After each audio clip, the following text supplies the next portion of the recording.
आज का जो मेन टॉपिक आज का जो टॉपिक हमने रखा है दोस्तों, बैरेट्स इसोफेगस रखा है। जब आप बैरेट्स इसोफेगस की बात करते हो तो बड़े सोच में पड़ जाते हैं, और ये क्या चीज हो गया दोस्तों। ठीक है, जैसे फाइब्रोसिस होता है ना, उसी प्रकार से यहाँ पर कैरेक्टर डेवलप होता है दोस्तों।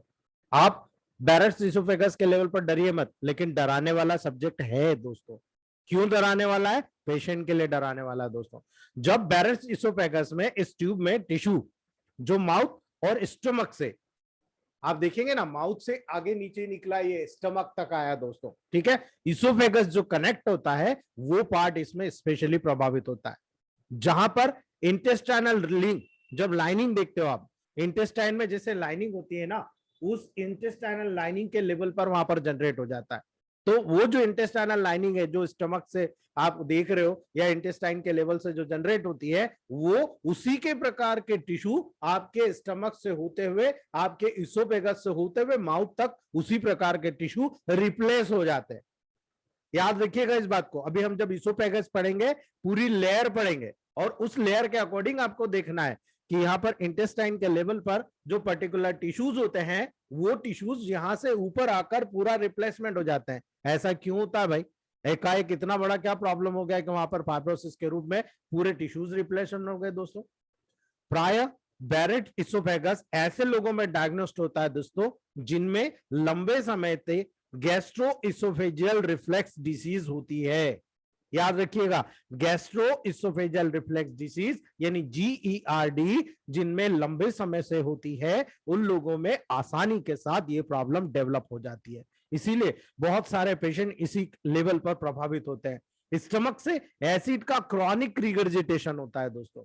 स्टमक से एसिड का क्रॉनिक रिगर्जिटेशन होता है, और इसी कारण से लोअर इसोफेगस काफी ज्यादा क्वांटिटी में प्रभावित हो जाता है दोस्तों।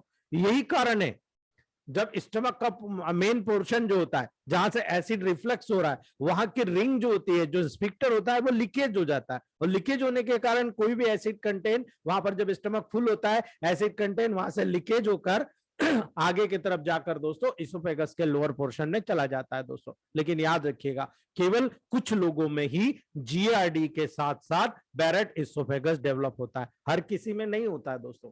जो व्यक्ति अपनी सुविधा अनुसार फल फ्रूट अच्छे खाता है, जो व्यक्ति गर्म चीजों का सेवन कम करता है, जो व्यक्ति GERD होने के बाद अपने आप की बायोलॉजिकल क्लॉक को मेंटेन कर लेता है, उनमें बैरेट इसोफेगस के चांसेस बहुत रेयर हो जाते हैं। लेकिन दोस्तों, जो व्यक्ति अपनी आदतों को तब भी सुधार नहीं करता और मॉडर्न साइंस के चक्कर में आकर बहुत बार पेन किलर, एंटासिड्स, बहुत सारी चीजें वहां पर लगातार लेता रहता है, आगे जाकर वो बैरेट इसोफेगस के साथ साथ एक इसोफेजियल कैंसर के डेवलपिंग होने की रिस्क को परफॉर्म करता है, उसको इंक्रीज कर देता है दोस्तों।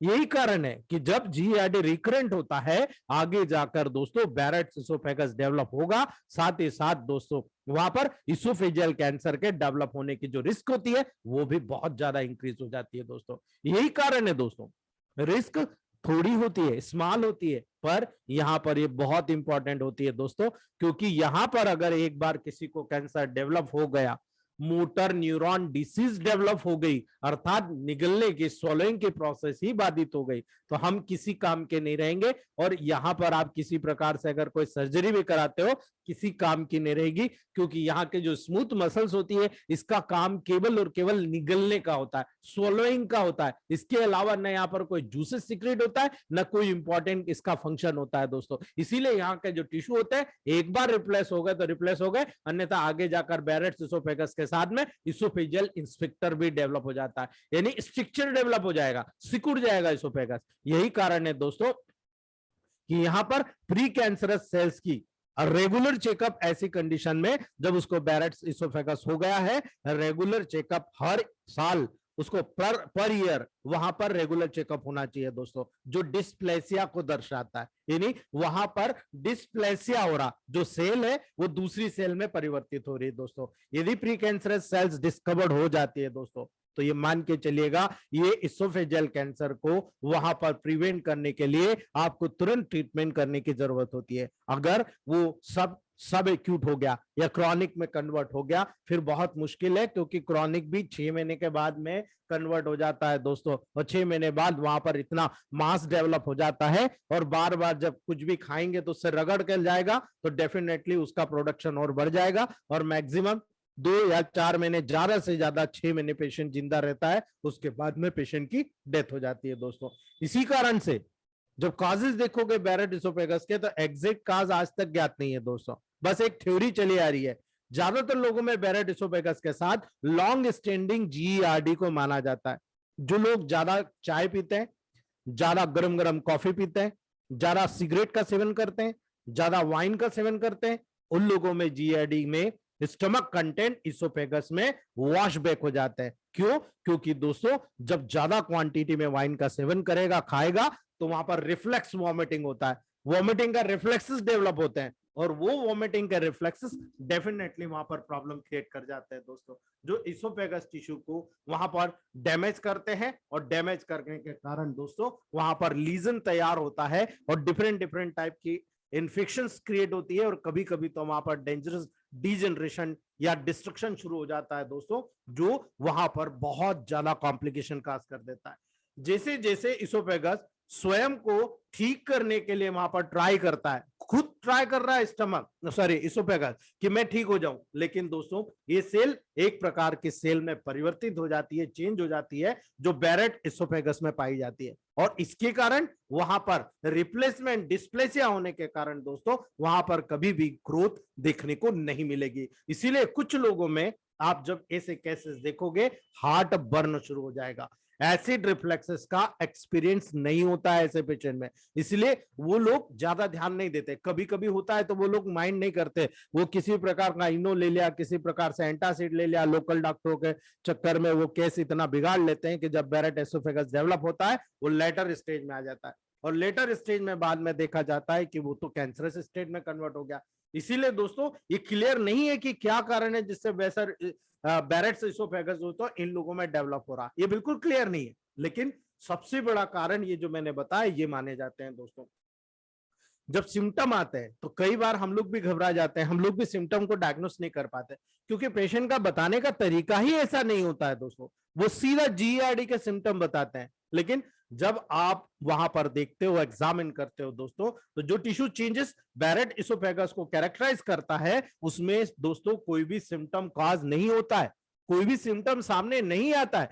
बाय चांस अब जब इंडोस्कोपी कराते हैं तब जाकर ये पूरी प्रोसेस हमारे सामने आती है दोस्तों। तो जो साइन और सिम्टम एक्सपीरियंस होते हैं जनरली वो पूरे के पूरे जीआरडी के कारण होता है, इसीलिए हम लोग कंफ्यूज हो जाते हैं कि भाई ये तो सिम्टम जीआरडी का, हम जीआरडी का ट्रीटमेंट करते हैं दोस्तों। अब जीआरडी का ट्रीटमेंट तो आप स्टमक के लेवल पर कर रहे हो, यहाँ तो आपको S2 C2 C15 C13 का रोल नजर आता है, ये आपको देना चाहिए था, लेकिन हम ये ना देकर हम डायरेक्ट वहां पर ये दे रहे होते हैं। इसीलिए दोस्तों फ्रीक्वेंट हार्ट बर्न होता है, लगातार पेशेंट को बार बार हार्ट बर्न होता है दोस्तों।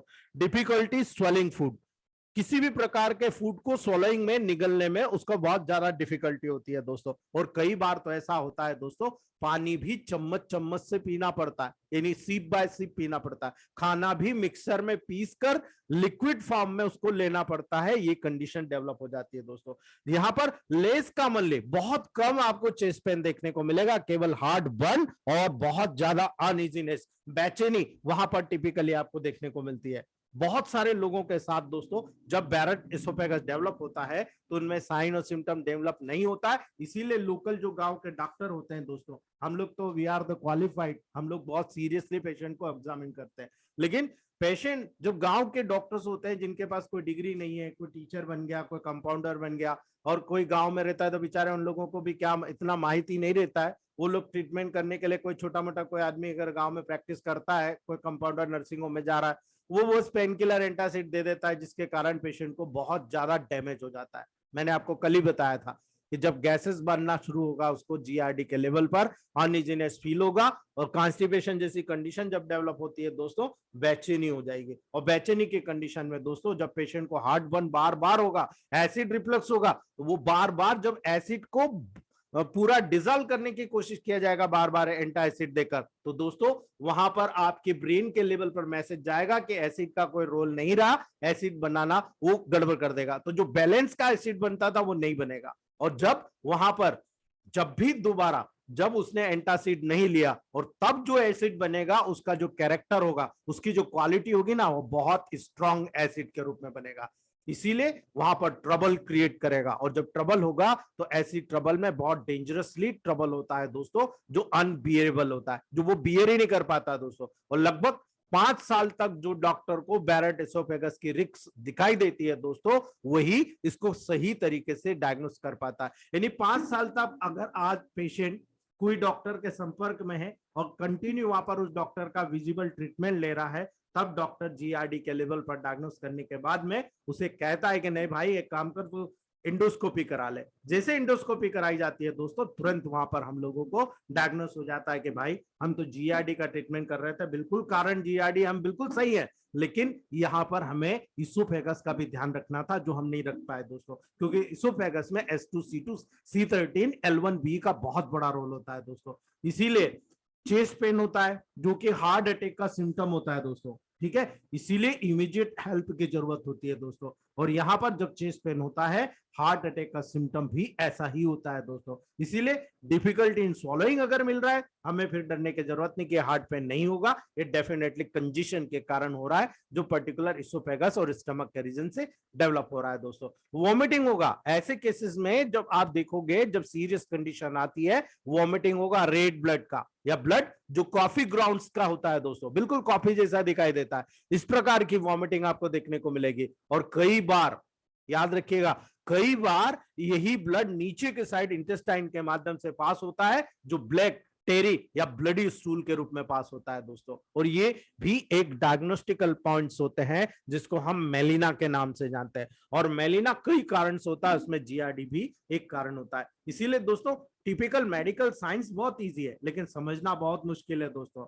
और जब आप इन्वेस्टिगेशन के लिए पेशेंट को एंडोस्कोपी कराते हैं दोस्तों, तो बेरेट्स इसोफेगस बहुत इजीली डायग्नोस हो जाता है दोस्तों। इसीलिए एक लाइटेड ट्यूब के साथ एक कैमरा जो इन पर लगा होता है एंडोस्कोपी में, उसको थ्रॉट के माध्यम से दोस्तों पास किया जाता है। सबसे पहले झालोकेन डालकर आपके थ्रॉट को शून्य किया जाता है, और फिर एक लंबी नली, ये जो इसोफेगस में कैमरा लगी हुई डाली जाती है दोस्तों, ताकि इसोफेगस टिश्यू में चेंजेस को, साइन को चेक किया जा सके। नॉर्मल इसोफेगस टिश्यू पेल और ग्लॉसी अपीयरेंस का होता है दोस्तों, लेकिन जब आप बैरेट इसोफेगस में देखोगे, टिश्यूज जो होंगे दोस्तों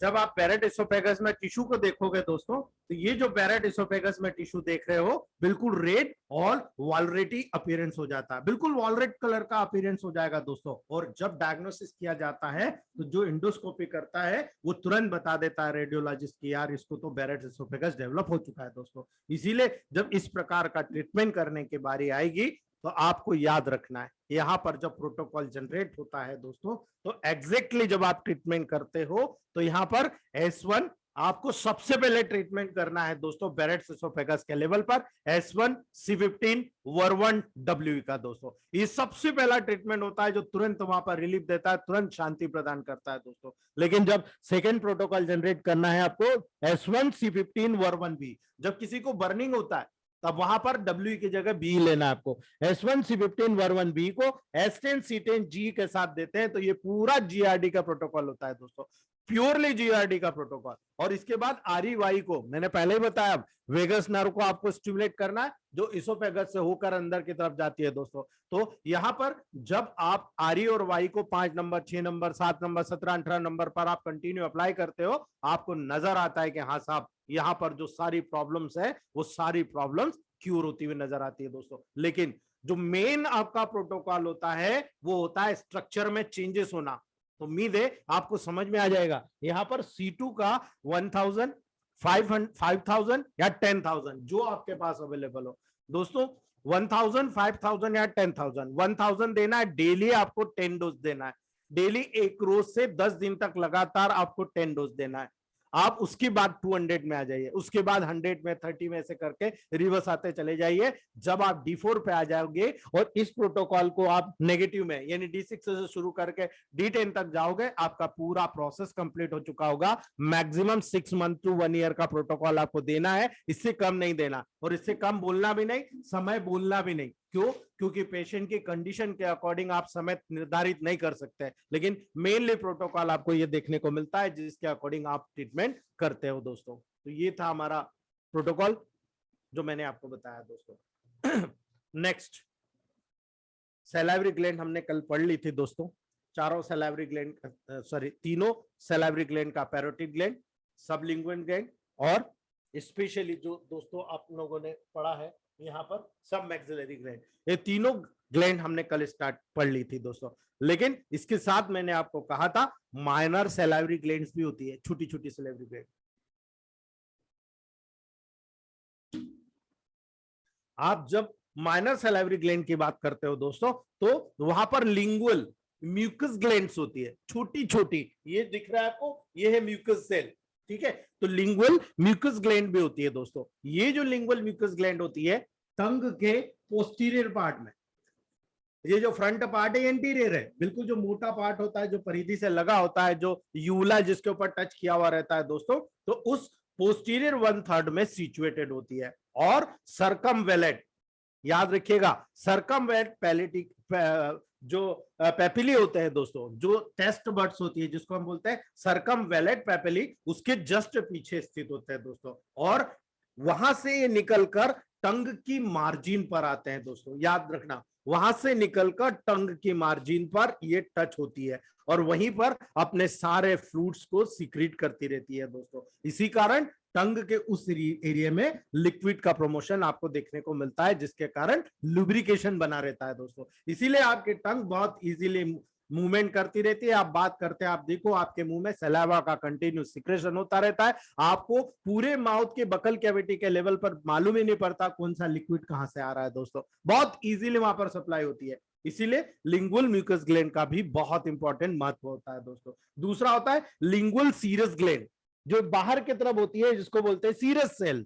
ये जो सीरस सेल्स होती है दोस्तों, ये भी लिंगुअल सीरस ग्लैंड यानी सरकमवेलेट पेलाई और जो पेपिली होता है, जो फिलीफॉर्म पेपिली होता है दोस्तों, उसके बिल्कुल नियर लोकेटेड होती है। यानी टेस्ट बड्स हैं, जब हम स्पेशल साइंसेस पढ़ेंगे टंग का तब मैं आपको बताऊंगा दोस्तों। तो यहाँ पर लिंगुअल सीरस ग्लैंड्स के रूप में फिलीफॉर्म पेपिली और सरकमवेलेट पेपिली के बिल्कुल पास में लोकेटेड होता है दोस्तों, जहां से ये माइनर सैलाइवरी ग्लैंड्स अपने पूरे फंक्शन को जनरेट करता है दोस्तों। तीसरे बात, बकल ग्लैंड्स, पूरी बकल कैविटी में बकल ग्लैंड्स होती है दोस्तों। ये छोटी छोटी ग्लैंड्स होती है, बकल ग्लैंड्स, या जिसको हम मोलर ग्लैंड्स के नाम से जानते हैं दोस्तों। ये म्यूकस मेम्ब्रेन और बक्सीनेटर, ये जो आपके अंदर की बक्सीनेटर मसल्स होती है उसके बीच में प्रेजेंट रहती है दोस्तों। इसमें 4 से 5 लेयर होती है दोस्तों, याद रखिएगा 4 to 5 लेयर्स होती है। और बक्सीनेटर के आउटसाइड में जो बक्सीनेटर मसल्स होती है उसके बाहर की तरफ पैरोटिड डक्ट के बिल्कुल टर्मिनल पार्ट के चारों ओर सिचुएटेड होती है। यानी यहां पर ये जो आपकी ईयर है, इस ईयर के सामने यहाँ पर दोस्तों बेसिकली आपकी जो पैरोटिड ग्लैंड्स होती है, उस पैरोटिड ग्लैंड्स के लेवल पर दोस्तों उसका जो डक्ट होगी जो आगे की तरफ सप्लाई देगी, उसके चारों तरफ जो है वहां पर ये सिचुएटेड होती है दोस्तों। चौथी होती है लेबियल ग्लैंड्स।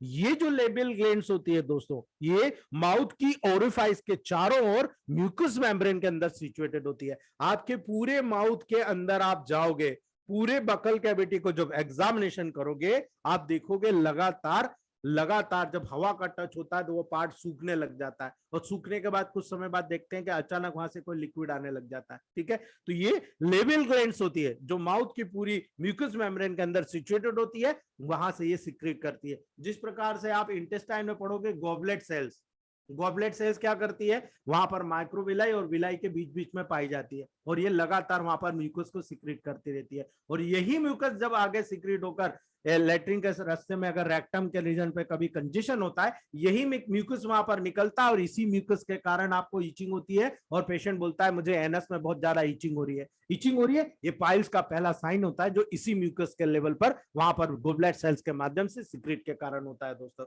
याद रखिएगा। पांचवा होता है पैलेटल ग्लैंड्स। दोस्तों जो पैलेटल ग्लैंड्स होती है ये सॉफ्ट प्लेट की म्यूकस मेम्ब्रेन के अंदर पाई जाती है। दोस्तों जो सॉफ्ट प्लेट होता है वहां पर ऊपर के साइड, उस सॉफ्ट पैलेट की म्यूकस मेम्ब्रेन के अंदर जो है पैलेटल ग्लैंड्स पाई जाती है दोस्तों, और ये स्पेशल वर्क करती है। इसका पूरा काम स्पेशली ट्यूब के साथ होता है और ये सभी ग्लैंड्स अगर देखा जाए तो सैलाइवरी ग्लैंड के लेवल पर अपना अपना महत्व रखती है। जो महत्व ये होता है कि जब आप सैलाइवा का कंपोजिशन पढ़ते हो तो उसमें कुछ ना कुछ रोल ये सभी मेजर और माइनर, ये पांचों ग्लैंड्स जो माइनर है ये प्लस मेजर जो 3 ग्लैंड्स है ये आपस में मिलकर इनके सारे फ्लूइड का कंपोजिशन आपस में मिलकर सैलावा का फॉर्मेशन करता है और जो डेफिनेटली वहां पर अपना एक बहुत बड़ा रोल अदा करता है डाइजेशन के प्रोसेस में दोस्तों। लेकिन जब सैलाइवरी ग्लैंड का क्लासिफिकेशन किया जाता है दोस्तों तो डेफिनेटली ये केवल एनाटॉमिकल था जो मैंने आपको बताया, लेकिन अब फिजियोलॉजिकल बात करते हैं दोस्तों। जब सैलाइवरी ग्लैंड को क्लासिफिकेशन आप करते हो तो सिक्रेशन के लेवल पर क्या सिक्रेट कर रहा है, उसकी कैपेसिटी क्या है, उस सिक्रेशन के टाइप के आधार पर दोस्तों सैलाइवरी ग्लैंड को 3 प्रकार में आप क्लासिफाइड करते हो, 3 टाइप्स।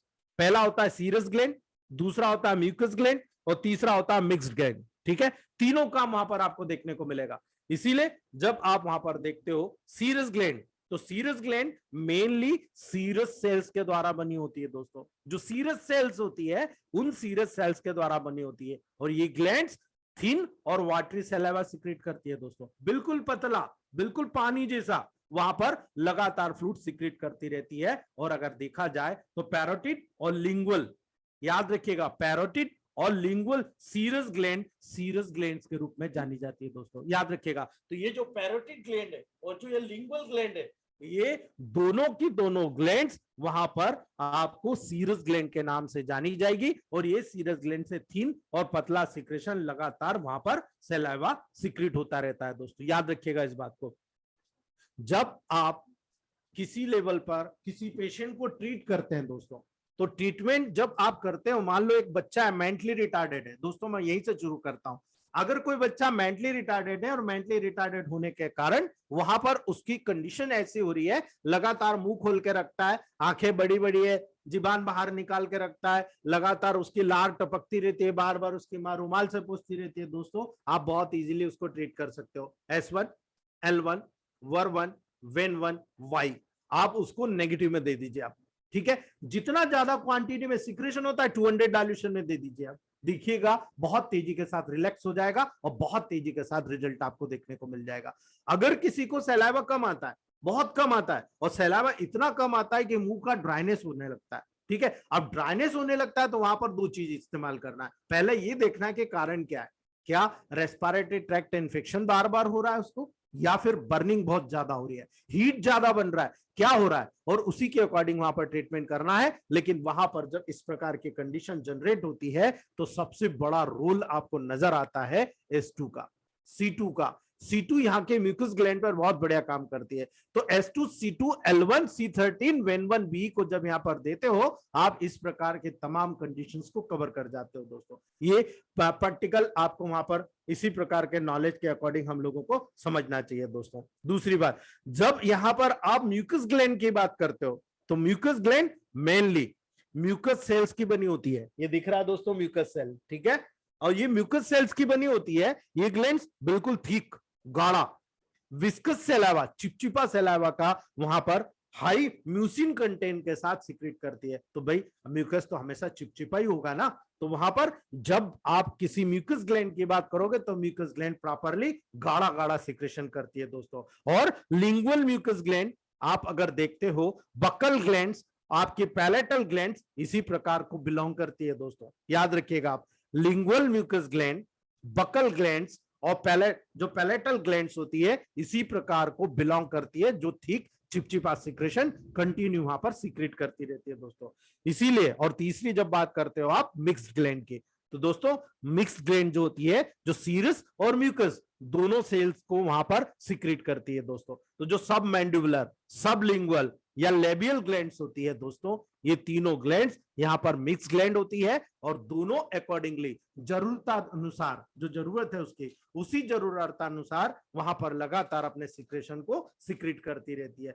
तो जब आप यहाँ पर पर्टिकुलर सिक्रेशन की बात करते हो तो आपको सिक्रेशन का महत्व दो कारणों से होना चाहिए। एक वो जो ड्राइनेस ऑफ माउथ के लेवल पर होता है, एक वो जो एक्स्ट्रा सलाइवा का सिक्रेशन होता है, दोनों कंडीशन में। और आपको क्लियरली यहाँ पर मालूम है कि यहाँ पर जब स्ट्रक्चर देखेंगे तो आपको पूरा समझ में आ जाएगा कि सैलाइवरी ग्लैंड का जब डक्टल सिस्टम होता है, जो उसका इंटरनल स्ट्रक्चर होता है, ये पर्टिकुलरली लगभग जैसे लंग्स में होता है, जैसे लंग्स में पढ़ेंगे, जैसे ब्रेस्ट में पढ़ेंगे, उसी प्रकार का कैरेक्टर यहाँ पर आपको देखने को मिलता है दोस्तों। तो सैलाइवरी ग्लैंड एसिनी या एल्वियोलाई के द्वारा फॉर्म्ड होती है। यहां भी एसिनी होता है, ब्रेस्ट ग्लैंड में भी एसिनी होता है दोस्तों, याद रखिएगा। तो ये एसिनी या एल्वियोलाई के द्वारा फॉर्म होता है। ये एसिनी है दोस्तों, गोल गोल। अब गोल स्ट्रक्चर को जब काटा गया और काट के देखा गया तो इस प्रकार से ये स्ट्रक्चर हमको देखने को मिलता है। प्रत्येक एसिनस सेल्स के स्मॉल ग्रुप के द्वारा फॉर्म्ड होता है दोस्तों। यहाँ पर कई एसिनस ग्रुप का छोटा छोटा स्मॉल ग्रुप होता है, उसके द्वारा एक एसिनस का निर्माण होता है दोस्तों, जो कि सेंट्रल लोबुलर कैविटी के द्वारा सराउंडेड रहता है। एक लोबुलर कैविटी, ये बीच में दिख रहा है ना, लोबुलर, सेंटर में लोबुलर कैविटी होता है, जहां से सारा मटेरियल उस लोब्यूल्स में कलेक्ट हो जाता है और उसके बाद डक्ट के माध्यम से वहां पर बाहर सिक्रेट कर दिया जाता है। प्रत्येक एसिनस की सेंट्रल कैविटी डक्ट के ल्यूमन के साथ कंटिन्यू होती है, यानी यहां पर मटेरियल कलेक्ट हुआ, आगे के साथ जाकर ये डक्ट के माध्यम से मेन ब्रांचेस से होता हुआ मेन वहां पर दोस्तों ट्यूब में चला जाता है। इसीलिए यहां पर छोटी छोटी डक्ट्यूल्स होती है और फाइन डक्ट, छोटी छोटी डक्ट्स होती है जो प्रत्येक एसिनस में ड्रेन करती है। इस प्रत्येक एसिनस में आप देखो छोटी छोटी डक्ट्स होती है और वो डक्ट्स लगातार वहां पर ड्रेन करती है। इसे हम बोलते हैं इंटरकैलेटेड डक्ट।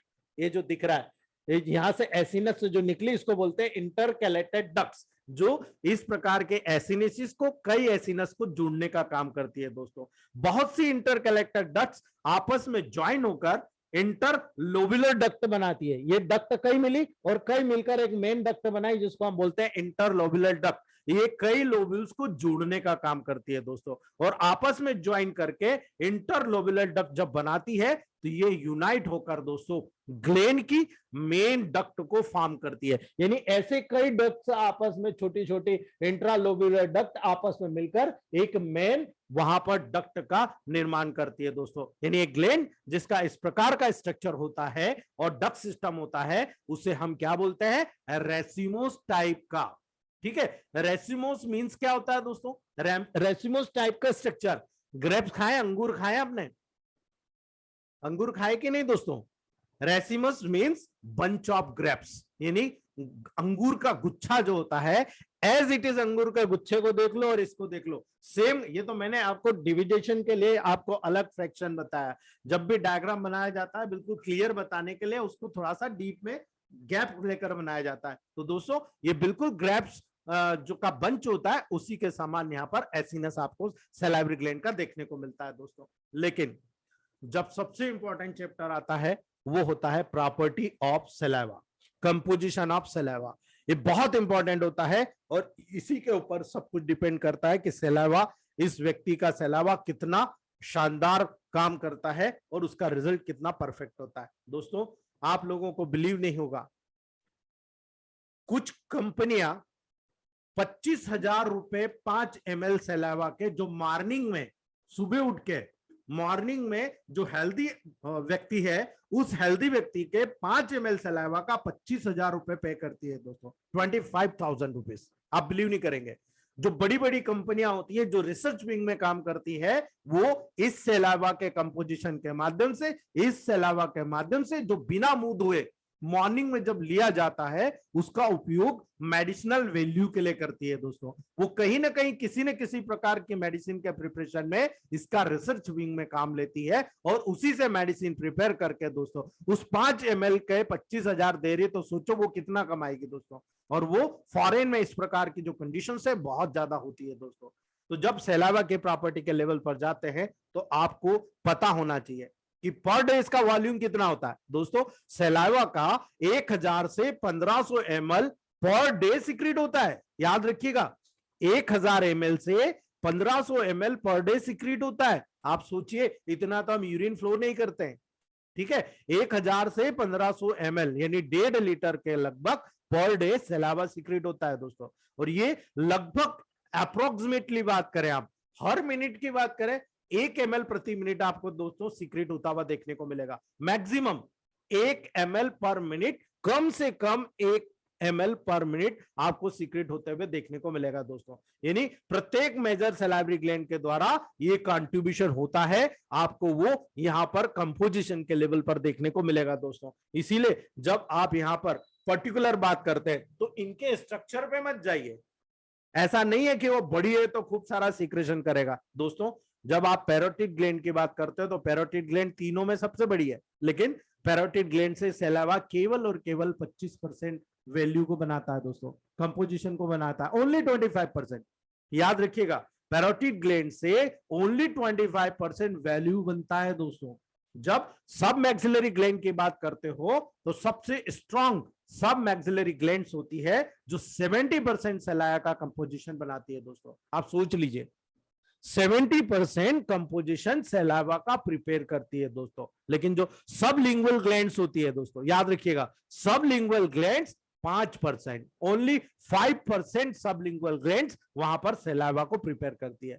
इसलिए ये बारीकियां आपको पता होना चाहिए दोस्तों। ये आपकी टेबल प्रैक्टिस में जब सैलावेशन बहुत सीक्रेट होता है तो आपको यहां पर एक्सटर्नल कॉम्प्लेक्स के लिए बहुत इंपॉर्टेंट रोल अदा करेगा। अगर आपने आर को 5, 6, 7, 17, 18 नंबर पे ही अप्लाई कर दिया तो भी आप कलेक्ट कर लोगे। आपने यहां पर पैरोटिड ग्लैंड के लेवल पर, मैक्सिलरी यहां पर जॉइंट पर, या आपके लिप्स के जो लेटरल पोर्शन है यहां पर अगर आपने सब लिंगुअल ग्लैंड के लेवल पर भी अप्लाई कर दिया तो भी आप वहां पर सीक्रेशन को बढ़ा सकते हो और घटा सकते हो। यानी आप सैलावा के लेवल पर आरी का अप्लाई कर दीजिए, यानी आपको पता चल गया पैरोटिड ग्लैंड यहां है, आपको पता लग गया सब लिंगुअल ग्लैंड यहां पर है और सब मैक्सिलरी ग्लैंड यहां है। आप केवल यहां पर उठाकर दोस्तों S1 आरी को अप्लाई कर दो। जिनको कम सैलावा आता है, जिनको ड्राइनेस ऑफ माउथ होता है, आप देखो इमीडिएट रिजल्ट आपको देखने को मिल जाएगा।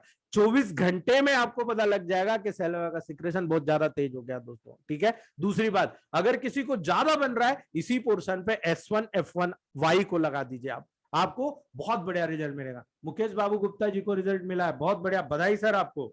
तो सब लिंगुअल ग्लैंड्स पे यहां पर आप इसीलिए याद रखिएगा, इन तीनों ग्लैंड्स के लेवल पर REY का अप्लाई करते हो तो ही रिजल्ट आपको देखने को मिल जाएगा दोस्तों 100%। लेकिन अगर आप अप्लाई नहीं कराना चाहते, पेशेंट गरीब है, मत लूटिए आप वहां पर उसको L1 का नेगेटिव दे दीजिए।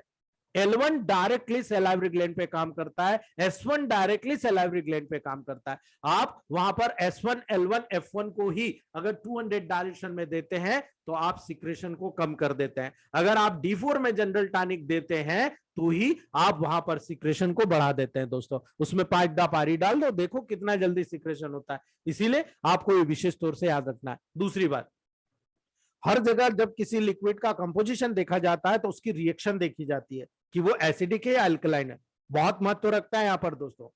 सभी ग्लैंड से निकलने वाला सिक्रेशन मिक्स्ड होकर स्लाइटली एसिडिक हो जाता है, ठीक है। अब जब सैलावा एसिडिक नहीं होगा तो क्या होगा दोस्तों, अगर एल्कलाइन होगा तो कोई भी बैक्टीरिया वायरस तो बड़ी आसानी से अंदर चला जाएगा और हम इन्फेक्टेड हो जाएंगे दोस्तों। यही स्लाइडली एसिडिक होता है जिसका पीएच 6.35 टू 6.85 के लगभग होता है दोस्तों। स्लाइटली एसिडिक, थोड़ा सा एसिडिक होता है। और इसी कारण से दोस्तों जब आप इसकी स्पेसिफिक ग्रेविटी देखते हो 1.002 से 1.012 के लगभग आपको देखने को मिलती है दोस्तों। और इसीलिए दोस्तों जब टोनिसिटी की बात होती है, इसकी टोन कितनी होती है, प्लाज्मा के लेवल पर क्या टोनिसिटी होती है उसकी दोस्तों, तो सैलावा प्लाज्मा से हाइपोटोनिक होता है, यानी प्लाज्मा बहुत ज्यादा हाइपरटोनिक है, लेकिन यहां पर सैलावा बहुत ज्यादा हाइपोटोनिक होता है। और इसीलिए दोस्तों इसका जो फंक्शन होता है सैलावा का, यही से जितने भी डाइजेस्टिव प्रोसेस में आप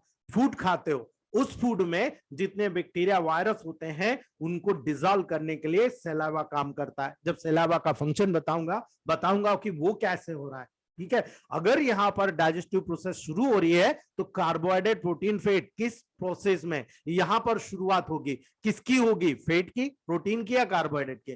तीनों चीज आपको यहां पर समझ में आ जाएगी दोस्तों, ठीक है।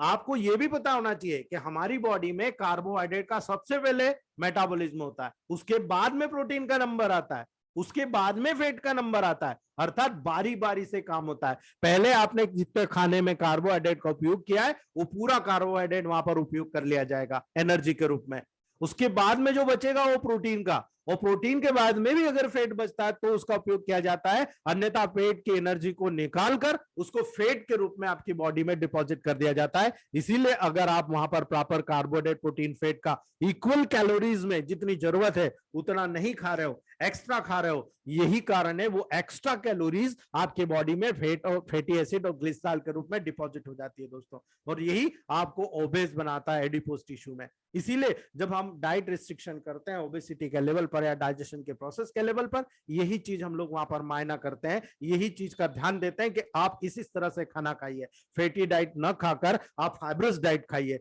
जिसके कारण हम लोगों को जो फैट गलेगा, फैट एडिपोज टिश्यू से पिघालना बहुत आसान है दोस्तों, लेकिन पिघाल कर अगर समय से उसको वेस्टेज मटेरियल के रूप में बाहर नहीं निकाला, एक जगह से निकलेगा दूसरी जगह जमा हो जाएगा दोस्तों। ये कंडीशन आपको टेबल प्रैक्टिस में देखने को मिलेगी। अब C4 बहुत हीटेड रेमेडी है तो C4L1 200 दे दिया, लेकिन अगर आपने साथ में C5 और G की MFP ग्लोबुल्स भी 5 ग्लोबुल्स 3 to 4 टाइम चूसने को दे दी, अभी मुझे बहुत मैजिक रिजल्ट मिला है दोस्तों। 1 कुंटल 23 किलो वजन 11 महीने में 81 kg पे आ गया है दोस्तों। आप सोच लीजिए कितना बेहतर 42 kg वेट लॉस किया है पेशेंट ने मेरे डाइट के अकॉर्डिंग दोस्तों। इसलिए मैं वर्मा सर को धन्यवाद दूंगा, उन्होंने मुझे डाइट चार्ट सिखाया था, उस डाइट चार्ट को मैं देख देख कर उनको सबको प्रोटोकॉल फॉलो करता हूं अकॉर्डिंग टू कंडीशन, और आज मुझे जो रिजल्ट मिला उसके बधाई के पात्र सर हैं सर। तो जब आप सलाइवा का कंपोजिशन की बात करते हो दोस्तों, तो सिंपल याद रखिए, हर चीज का जब कंपोजिशन करते हैं हम, तो वहां पर जब किसी चीज का कंपोजिशन आप देखते हो तो सलाइवा का कंपोजिशन जब देखोगे तो मिक्स्ड सलाइवा में 99.5% वाटर होता है दोस्तों, और केवल 0.5% सॉलिड और गैसेस होती है दोस्तों, ठीक है।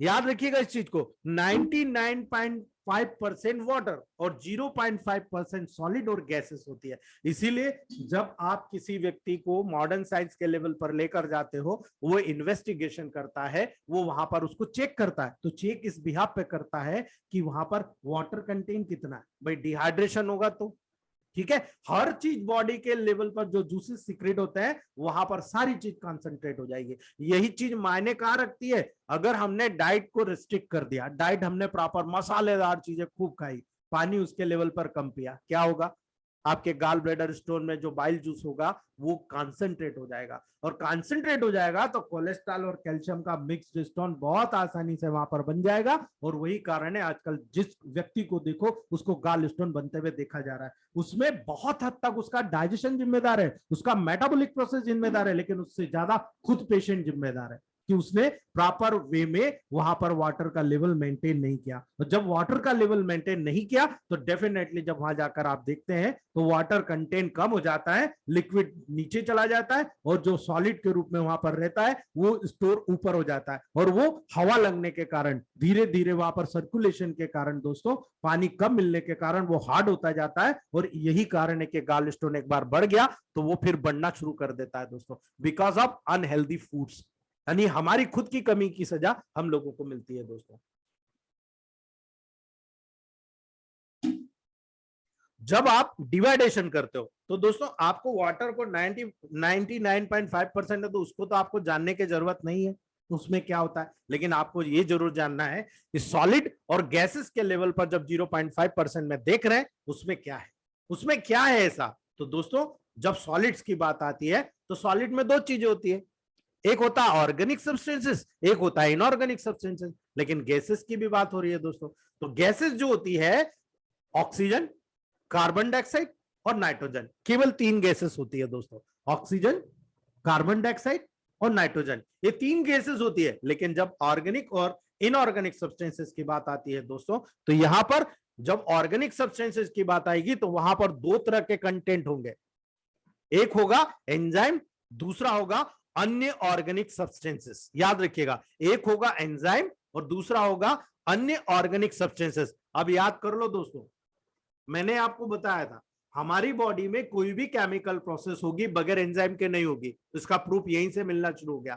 हमारे मैटी जी ने बताया था ये एंजाइमेटिक थेरेपी है, यानी प्रोटीन्स की थेरेपी है, यानी आप सैलाइवा से डायरेक्टली काम कर रहे हो। और ये प्रूव कर रहे हैं कि अगर आपने ग्लोबुल्स का बेस दिया तो सब लिंगुअल ग्लैंड से कैसे काम करेगा। आप समझिएगा दोस्तों इस बात को।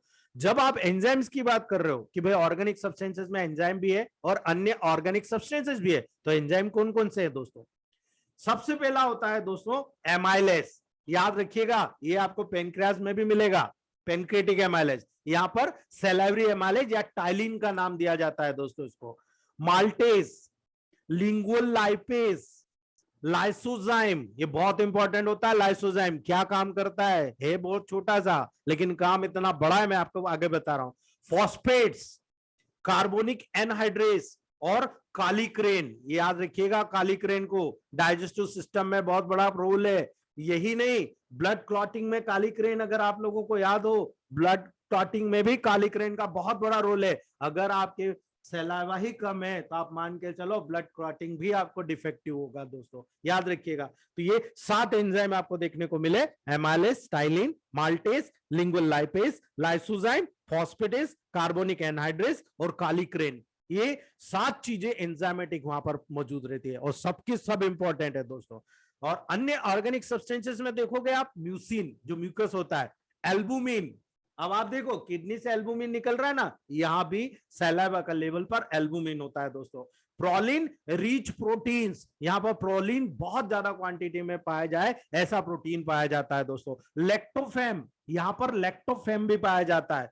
आईजीए, अब एंटीबॉडीज की बात कर रहा हूं मैं दोस्तों। आईजीए जो इम्यूनिटी फैक्टर में हमने पढ़ा था सेल के लेवल पर, आईजीए यहां पर पाई जाती है। ब्लड ग्रुप एंटीजेंस, यानी आपके सैलाइवा में ब्लड ग्रुप एंटीजेंस भी पाए जाते हैं, जिससे डायग्नोसिस कर लिया जाता है कि इसका ब्लड ग्रुप क्या है दोस्तों। फ्री अमीनो एसिड्स, यहां पर बहुत सारे फ्री अमीनो एसिड्स भी पाए जाते हैं दोस्तों। नॉन प्रोटीन नाइट्रोजिनस सब्सटेंसेस, यानी कि कोई प्रोटीन सब्सटेंसेस नहीं है लेकिन वो नॉन प्रोटीन है, नॉन प्रोटीन नाइट्रोजिनस सब्सटेंसेस पाए जाते हैं। अब वो कौन कौन से होते हैं दोस्तों? नॉन प्रोटीन नाइट्रोजिनस सब्सटेंसेस आप अगर देखोगे, urea, uric acid, creatinine, xanthine और हाइपोज़ैंथीन, ये बहुत आसानी से मिलने वाले तत्व होते हैं। अब दोस्तों आप सोच लीजिए, यूरिया, यूरिक एसिड और क्रिएटिनिन आपके सैलाइवा में पाया जा रहा है, ठीक है, तो इसका मतलब इसका कहीं ना कहीं कोई रोल हमारी बॉडी के लिए तो इंपॉर्टेंट है, ठीक है। लेकिन जब इंपॉर्टेंट रोल के बाद में एक्स्ट्रा वहां पर कैपेसिटी में फार्मुलेशन शुरू हो जाएगा, तब क्या करोगे दोस्तों? और जब कोई चीज, कहते हैं ना, जरूरत से ज्यादा हलवा खाओगे, जरूरत से ज्यादा कोई चीज आपको पसंद है खाओगे, अजीर्ण हो जाएगा, पचेगा नहीं। वही चीज हमको देखने को मिलता है दोस्तों, और वही चीज डिसीज के रूप में जनरेट होती है, जो हमारी टेबल प्रैक्टिस में हम देखते हैं दोस्तों। तीसरी बात, जब इनऑर्गेनिक सब्सटेंसेस होता है तो इनऑर्गेनिक सब्सटेंसेस मतलब कम क्वांटिटी में पाए जाने वाले minerals, sodium, calcium, potassium, bicarbonate, bromide, chloride, fluoride, phosphate, ये सारी चीज पर्टिकुलर यहां पर सैलाइवरी ग्लैंड्स में पाई जाती है दोस्तों। इसीलिए याद रखिएगा दोस्तों। लेकिन सबसे इंपॉर्टेंट चीज, कई लोगों ने ये मुझसे फाइनल ईयर बीएचएमएस में पूछा गया था दोस्तों, मैं भी कंफ्यूज था, लेकिन मैंने कहीं पढ़ा था कि सैलाइवा में ग्लूकोज अब्सेंट होता है दोस्तों, याद रखिएगा, ठीक है। नॉर्मली सैलाइवा में ग्लूकोज अब्सेंट होता है, और इसी बिहाफ पर मुझे 50 आउट ऑफ 50 मार्क्स मिले थे दोस्तों फिजियोलॉजी प्रैक्टिकल में, याद रखिएगा दोस्तों। तो नॉर्मली सैलाइवा में ग्लूकोज अब्सेंट होता है, और इसीलिए दोस्तों डायबिटिक मेलाइटिस के दौरान सैलाइवा में पाया जाता है। और इसीलिए जब किसी को डायबिटिक मेलाइटिस होता है, वहां पर सैलाइवा में से भी टेस्ट करके पता लगा लिया जाता है कि इसको डायबिटीज है, तो वाकई में ओरिजिनल डायबिटीज है या किसी कारणवश इसने कुछ मीठा खाया था, मीठी आईवी फ्लूइड चढ़ाया था और आईवी फ्लूइड चढ़ाकर उसने ब्लड टेस्ट करा लिया। तो दोस्तों कई बार सैलाइवा के एग्जामिनेशन में ग्लूकोज टेस्ट भी किया जाता है। अगर एब्सेंट है मतलब डायबिटिक पेशेंट नहीं है, अगर प्रेजेंट है डेफिनेटली डायबिटिक पेशेंट है, जो वहां पर कंपोजिशन के लेवल पर सैलाइवा को डायग्नोस करने में मदद करता है। करता है दोस्तों। तो ये तो हमने एक छोटा सा प्रोटोकॉल जानने की कोशिश किया दोस्तों, लेकिन इसका कोऑर्डिनेशन हम लोग करते हैं जब सेलावा का फंक्शन को जनरेट करते हैं। यानी हमें यह मालूम पड़ता है कि सेलावा का अगर लेफ्ट है, पर्टिकुलर फंक्शन है, तो क्या है दोस्तों। ये सारे एंजाइम वन बाय वन हम देखते हैं। सबसे पहला बात करते हैं दोस्तों, जब सेलावा का फंक्शन करते हैं तो सोलोइंग के लिए फूड का प्रिपरेशन करना, यानी निगल लेंगे ऐसे ही हमने खाया और वही भारी सी चीज हम निगल लें, ऐसा संभव है क्या दोस्तों? नहीं ना, नहीं होगा, क्योंकि उसको लुब्रिकेशन करना पड़ेगा। तो दोस्तों सबसे पहला फंक्शन होता है सोलोइंग के लिए, निगलने के लिए फूड को तैयार करना दोस्तों। इसीलिए यहां पर हम इसी कारण से जब हम यहां पर फूड को माउथ में लिया जाता है दोस्तों, तो सेलाइवा के द्वारा ये मॉइस्चर्ड होता है, नरम होता है, सॉफ्ट होता है और डिजॉल्व होता है। और डिजॉल्व होने के बाद माउथ की म्यूकस मेम्ब्रेन, दोस्तों याद रखिएगा, माउथ की म्यूकस मेम्ब्रेन सेलाइवा के द्वारा मॉइस्चर्ड हो जाती है दोस्तों, वहां पर एकदम सॉफ्ट हो जाती है और ये च्यूबिंग को फैसिलिटेट करती है। आसानी के साथ हम किसी भी चीज को वहां पर चबा सकते हैं दोस्तों। और टंग की मूवमेंट के द्वारा जो मॉइस्चर्ड और मैस्टिकेटेड फूड होता है उसको वहां पर मिक्स किया जाता है दोस्तों। और ये रोल्ड होता रहता है, आगे पीछे ऊपर नीचे आगे पीछे, जैसे मिक्सर में होता है, इसी प्रकार से हमारा मुंह भी मिक्सचर है, मिक्सर है जो वहां पर इसको रोल्ड करता रहता है और उसको आखिरी में जाकर एक गाढ़े बोलस के रूप में वो निर्माण कर देता है। और जब सेलाइवा का म्यूसिन बोलस को लुब्रिकेट करता है और स्वेलिंग के प्रोसेस को वहां पर फैसिलिटेट करने का काम करता है दोस्तों। अब पहली बात ये हुई। अब दूसरी बात ये है, मैंने आपको कहा कि भाई सब लिंगुअल ग्लैंड से डायरेक्टली वहां पर मेडिसिन को अडॉप्ट कर लिया जाता है दोस्तों। तो कब अडॉप्ट कर लिया जाता है? जब आप ग्लूकोज की एमएमपी पिल्स बना के देते हो, ग्लोबुल्स बना के देते हो। क्यों? क्योंकि आपको पता है कि सेलाइवा में ग्लूकोज नहीं होता, और अगर कहीं से ग्लूकोज उसको मुंह में प्राप्त हो रहा है, वो भी मेडिकेशन के रूप में हो रहा है, तो सब लिंगुअल ग्लैंड्स वहां से फोर्सली वहां पर ग्लूकोज को अडॉप्ट कर लेती है, क्योंकि उसको एनर्जी की जो आवश्यकता होती है लोकल लेवल पर, वो तुरंत वहां पर एनर्जी को अडॉप्ट कर लेती है। हमारी मेडिसिन में क्या है? हमारी मेडिसिन में भी तो एनर्जी है ना दोस्तों, ठीक है। यही कारण है एनर्जी को बहुत तेजी के साथ ग्लूकोज में जो आपने प्रिजर्व किया है ग्लूकोज के ग्लोबुल्स में, वो तुरंत वहां पर लिंगुअल ग्लैंड से इसी बिहाफ पर अडॉप्ट होती है, क्योंकि सेलाइवा में ग्लूकोज नहीं होता। और जब ग्लूकोज होता है वहां पर अपने खुद के काम करने के लिए तुरंत वहां पर ग्लूकोज को अडॉप्ट कर लिया जाता है दोस्तों, क्योंकि वो सबसे सिंपलेस्ट फॉर्म में होता है। इजीली वहां पर उसको अडॉप्ट कर लिया जाता है और एनर्जी के रूप में लोकल सेल में वहां पर एनर्जी के रूप में उसका उपयोग करके मेटाबॉलिक प्रोसेस को कंप्लीट कर लिया जाता है दोस्तों। ये सबसे बड़ा बेटर रिजल्ट हमको यहां पर इसी के बिहाफ पर देखने को मिलता है दोस्तों। दूसरी बात, जब आप सेलाइवा के लेवल पर आते हो तो आपको पता है यही सेलाइवा आप फिलीफॉर्म पेपिली, ठीक है, सर्कमवेलेट पेपिलिस, इनके आसपास वहां पर सीक्रेट होता रहता है। इसीलिए दोस्तों जब टेस्ट एक केमिकल रिएक्शन वहां पर जब डेवलप होती है दोस्तों, तो वो सॉल्वेंट एक्शन यानी घुलनशील एक्शन के कारण, यानी सेलाइवा सॉलिड फूड सब्सटेंसेस को डिसॉल्व करता है, छोटे छोटे सब्सटेंसेस में मॉलिक्यूल्स में तोड़ने का काम करता है। इसीलिए ये जो डिसॉल्व सब्सटेंसेस होते हैं टेस्ट बड्स को स्टिमुलेट करता रहता है, और टेस्ट बड्स जब स्टिमुलेट होती रहती है, ये स्टिमुलेटेड टेस्ट बड टेस्ट को रिकॉग्नाइज करती है। और कई प्रकार के टेस्ट को, खट्टा मीठा चरका, जिस प्रकार का टेस्ट होता है दोस्तों, पर्टिकुलर पार्ट के अकॉर्डिंग वहां पर पर्टिकुलर व्यक्ति को बता देता है कि आपने ये खाया और इसका टेस्ट ये है दोस्तों। उसमें भी सेलाइवा का बहुत बड़ा इंपॉर्टेंट होता है। अगर आपका सेलाइवा कम बन रहा है तो डेफिनेटली मान के चलिएगा आपका टेस्ट का भी रिजल्ट कहीं ना कहीं वेरी हो जाएगा दोस्तों। कई बार आप देखते हो नमक नहीं डला हुआ है तो भी आप बोलते हो नहीं नमक बहुत ज्यादा हो गया, ठीक है, ये आपका वरीज हो जाता है। वहां पर वो डिपेंड करता है कि आपका सेलाइवा का कंटेंट कितना है, हाईली कॉन्सेंट्रेटेड है या बिल्कुल थीन है, उसके ऊपर सब डिपेंड करता है दोस्तों। तीसरी बात, सबसे इंपॉर्टेंट चीज होती है, आपने दो चीज देख ली, एक निगलने में, एक टेस्ट के लेवल पर, लेकिन जो सबसे इंपॉर्टेंट होता है वो होता है डाइजेस्टिव फंक्शन दोस्तों।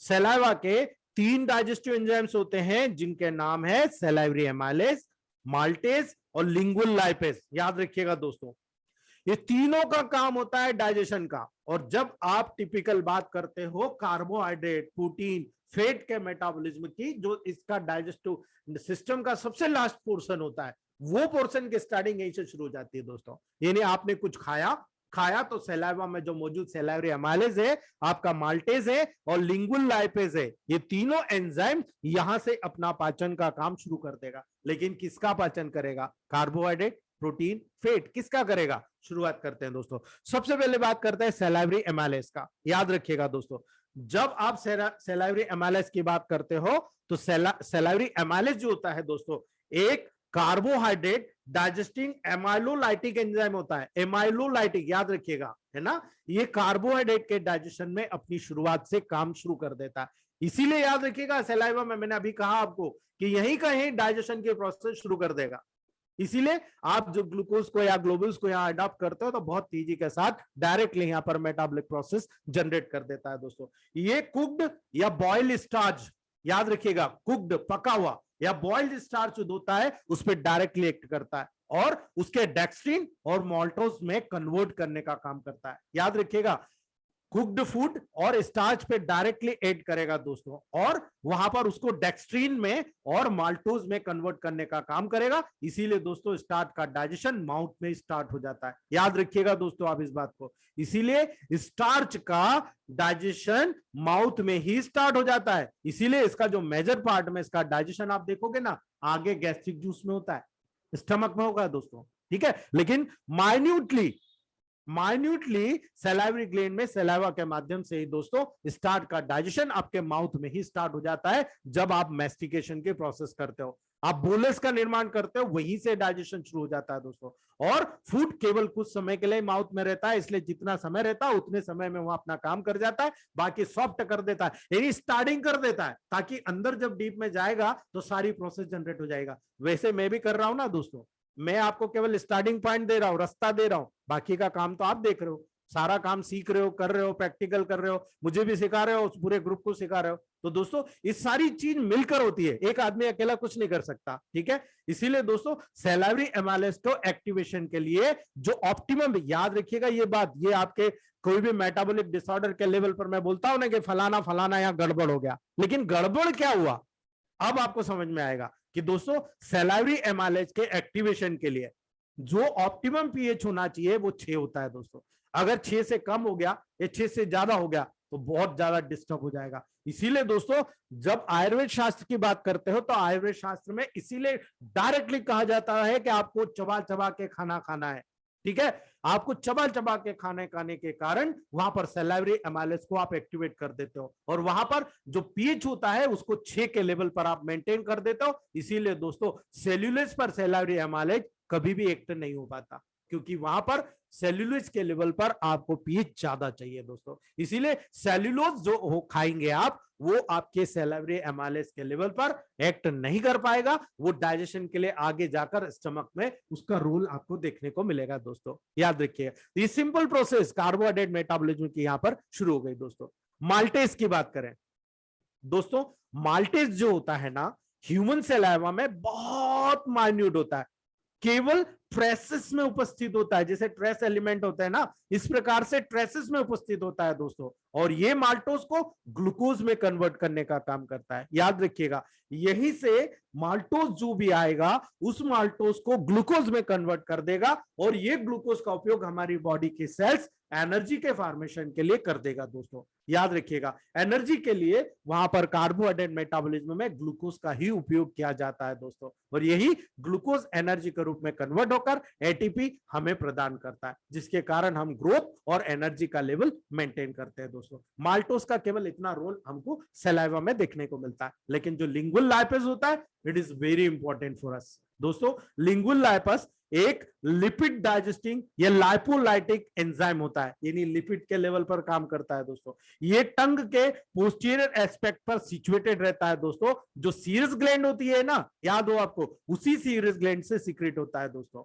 और डेफिनेटली जब आप मिल्क खाते हो, मिल्क पीते हो, तो मिल्क फैट्स को यानी प्री इमल्सिफाइड जो फैट्स होती है उसको डाइजेस्ट करने का काम यहां से ही शुरू कर देता है दोस्तों। याद रखिएगा, यहां से मिल्क फैट का, प्री इमल्सिफाइड फैट का डाइजेशन शुरू हो जाता है, और वो लिंगुअल लाइपेज करता है। तो आप ये कह सकते हो कि कार्बोहाइड्रेट और फैट का डाइजेशन आपके सैलाइवरी लीजन से ही शुरू हो जाता है, लेकिन प्रोटीन की बात नहीं आई, याद रखिएगा आप दोस्तों।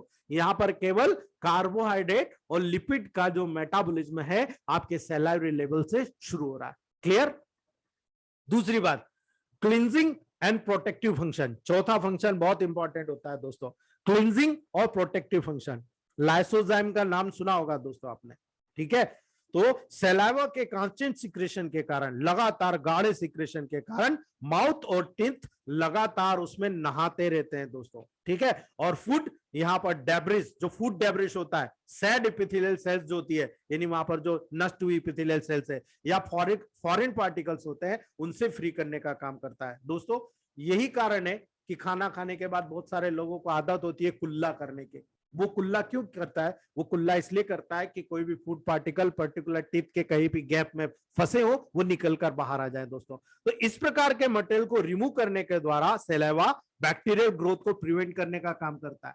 याद रखिएगा, बैक्टीरियल ग्रोथ को प्रिवेंट करने का काम करता है, जो कि बैक्टीरियल ग्रोथ के लिए वहां पर एक कल्चर मीडिया सर्व करता है, यानी वहां पर एक ऐसा मीडिया सर्व कर देता है, अगर वहां पर कोई फूड पार्टिकल वगैरह मिला है तो डेफिनेटली बैक्टीरिया की ग्रोथ वहां पर हो जाएगी। ज्यादा मीठा खाओगे, रात को ब्रश नहीं करोगे, डेफिनेटली यही कारण है कि वहां पर बहुत आसानी से कल्चर मीडिया मिलने के कारण बहुत आसानी से बैक्टीरिया की ग्रोथ हो जाती है। लेकिन अगर सैलाइवा स्ट्रांग होगा, सैलाइवा का सिक्रेशन प्रॉपर होता रहेगा दोस्तों, आप पानी का सर्कुलेशन अच्छे से लेते रहेंगे, आप देखेंगे कि सैलाइवा के अच्छे से सिक्रीट होने के कारण कई बार ये सैलाइवा बैक्टीरिया की ग्रोथ नहीं होने देता है और आदमी बहुत स्वस्थ रहता है दोस्तों। अगर वहां पर सैलाइवा के कंपोजिशन में चेंज आता है, तभी आप देखो टीथ कैरिस होना शुरू होता है।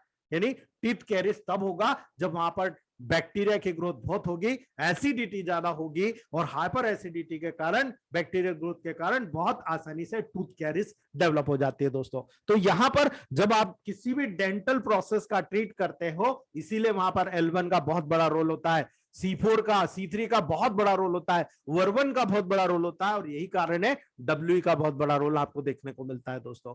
यही कारण है कि यहाँ के प्रोसेसेस में आप ये बहुत सारे प्रोटोकॉल जनरेट कर लेते हो दोस्तों। सैलाइवा में लाइसोजाइम एंजाइम होता है दोस्तों। ये लाइसोजाइम एंजाइम सबसे पहला एंजाइम होता है जो आपके मुंह में कोई भी बैक्टीरिया या वायरस जब खाने या पीने के द्वारा होता है दोस्तों, उसे इस लाइसोजाइम से सामना करना पड़ता है। बैक्टीरिया जैसे कि स्टेफाइलोकोकस, स्ट्रेप्टोकोकस या ब्रुसिला को डायरेक्टली किल करने का काम करता है। लेकिन सबसे बड़ी प्रॉब्लम क्या आती है ना दोस्तों, पानी पी रहे हो, पानी में सब गंदगी मौजूद है, आप क्या कर रहे हो, गट गट गट गट गट गट करके ऊपर से पी जाते हो, पानी सीधा चला जाता है, ठीक है? तो ऐसी कंडीशन में कई बार आपके, अगर मान लो दूषित पानी है जहां पर टाइफाइड वगैरह के बैक्टीरिया है, वो हाथों में चले गए दोस्तों, तो बहुत बार स्टमक के लेवल से भी पानी फटाफट निकल जाता है, और स्टेफाइलोकोकस, स्ट्रेप्टोकोकस या ब्रुसिला जो होता है, वो अगर इस सैलाइवा के संपर्क में आएगा, इमीडिएटली डिस्ट्रॉय कर दिया जाता है दोस्तों। कई बार देखते हैं प्रोलिन रिच प्रोटीन्स जो सैलाइवा में उपस्थित रहता है दोस्तों, ये प्रोलिन रिच प्रोटीन जो सैलाइवा में उपस्थित रहता है, इसकी एंटी माइक्रोबियल प्रॉपर्टी होती है दोस्तों। ये टॉक्सिक सब्सटेंसेस को न्यूट्रलाइज कर देता है, इसीलिए आपका सैलाइवा का कंपोजिशन बहुत महत्व रखता है दोस्तों। जैसे कि टेनिन्स, टेनिन फूड्स जो होते हैं दोस्तों, उसके साथ साथ बहुत सारे फूड सब्सटेंसेस में ये प्रेजेंट रहता है, और फूड सब्सटेंसेस में जब ये प्रेजेंट रहेगा तो डेफिनेटली हमारे सैलाइवा को स्ट्रांग करता रहेगा, और सैलाइवा जितना स्ट्रांग रहेगा उतना आपके माउथ का जो हाइजीन होता है वो बहुत स्ट्रांग रहेगा दोस्तों। इसीलिए सैलाइवा का जो लैक्टोफेरिन होता है, इसकी भी एंटी माइक्रोबियल प्रॉपर्टी होती है। ये भी एंटी माइक्रोबियल प्रॉपर्टी के कारण किसी भी प्रकार का अगर बैक्टीरिया या वायरस वहां ग्रोथ कर रहा है, उसको वहां पर डिस्ट्रॉय कर देता है दोस्तों। प्रोटीन रिच प्रोटीन और लैक्टोफेरिन जो होता है दोस्तों, हमारे एनिमल के फॉर्मेशन को स्टिमुलेशन करने के द्वारा टीथ को प्रमोट करता रहता है, टीथ को प्रोटेक्ट करता रहता है। याद रखिएगा इस बात को, अगर आपने सैलाइवा के कंपोजिशन को मजबूत कर दिया, आपने लैक्टोफेरिन को, प्रोलिन रिच प्रोटीन को मजबूत कर दिया, आपके टीथ बहुत स्ट्रांग रहेंगे। लेकिन अगर किसी को जम कैपेसिटी डेवलप एक बार हो गई दांत में, एक दांत गया, तो आप मान के चलिएगा जब तक आप उसकी माउथ की ओरल कैविटी को मेंटेन नहीं करेंगे, तब तक आप किसी भी प्रकार से जम को प्रोटेक्ट नहीं कर पाएंगे। आपका टीथ वन बाय वन, एक टीथ गया उसके बाद दूसरों, आप में कई बार आपके पास पेशेंट आए होंगे, आपको देखने को मिलता है दोस्तों। ठीक है ना, आप खुद अपनी आदत डाल लीजिए, आप कुछ मत करिए, वहां पर आप H2 C13 वर1 WE और G का गार्गल बना लीजिए और कंटिन्यू डेली सोते समय आप 10 ड्रॉप एक गिलास गुनगुने पानी में डालकर गार्गल करके सोइए, बेहिचक सोइए। आप, मैं 10 साल से यूज कर रहा हूं, इसीलिए आपको बोल रहा हूं बेहिचक कीजिए। और जब आप किसी लेवल पर गन्ने को खाने की कोशिश करते हैं तब आपको पता चल जाएगा कि आपके दांत कितने स्ट्रांग हो गए। अखरोट को तोड़ने का दांत से काम करोगे बहुत स्ट्रांग हो जाएंगे। पहले आप नहीं तोड़ पाते थे, लेकिन जब आपकी हिल्लियां कस आ जाएगी, गम्स कस आ जाएंगे, तब आपको पता चलेगा कि आपने सैलावा को स्ट्रांग किया। तो वहां पर देखिए गम्स पे असर आ गया, आपके टीथ के इनेमल पे असर आ गया। और जब आप ऐसे केसेस में टीथ के लेवल पर, दांतों के लेवल पर केसेस को ट्रीट करते हैं, तो आप लंबे समय तक जब इस प्रोसेस को फॉलो करते हैं, आप जनरल टॉनिक में C4 C3 G का प्रोटोकॉल चलाते हैं और साथ में ओरल गार्गल कभी देते हैं, तो आप दोस्तों कभी फेल नहीं होंगे। आप मैक्सिमम कैपेसिटी में मान के चलिए आपका टीथ का केस भी सक्सेस हो जाएगा। कई केसेस में जब इनेमल डैमेज होता रहता है, वो इनेमल को मिनरलाइजेशन की कैपेसिटी को बढ़ाकर आप उस इनेमल की कैपेसिटी को भी कंट्रोल कर जाओगे दोस्तों। तो सेलेवा में IgA इम्यूनोग्लोबिन्स की एंटीबैक्टीरियल और एंटीवायरल एक्शन होती है दोस्तों। यानी सलाइवा में जो IgA एंटीबॉडीज मौजूद है, ये एंटीबैक्टीरियल और एंटीवायरल दोनों होता है दोस्तों। तो अगर आपका सलाइवा स्ट्रांग है तभी तो आप इस प्रकार के इन्फेक्शन से बच जाओगे दोस्तों। सलाइवा में जो प्रेजेंट म्यूसिन होता है, वो माउथ की म्यूकस मेम्ब्रेन को लुब्रिकेटिंग के द्वारा माउथ को प्रोटेक्ट करने का काम करता है, लगातार माउथ को सर्वाइव करता है, लगातार माउथ को हील करता है। और यही कारण है दोस्तों, बहुत ही बेटर इफेक्ट मिलता है अगर आपका सलाइवा स्ट्रांग होता है। अगर आपका सलाइवा स्ट्रांग नहीं है, आपकी हाइजीनिक कैपेसिटी माउथ या डाइजेस्टिव सिस्टम की वीक हुई, आपको रिकरेंट एक के बाद एक एक्शन आपको दोस्तों वहां पर देखने को मिल जाएगी दोस्तों। कई बार सलाइवा का जो रोल होता है, पांचवा फंक्शन होता है रोल इन स्पीच, यानी बोलने में रोल होता है दोस्तों।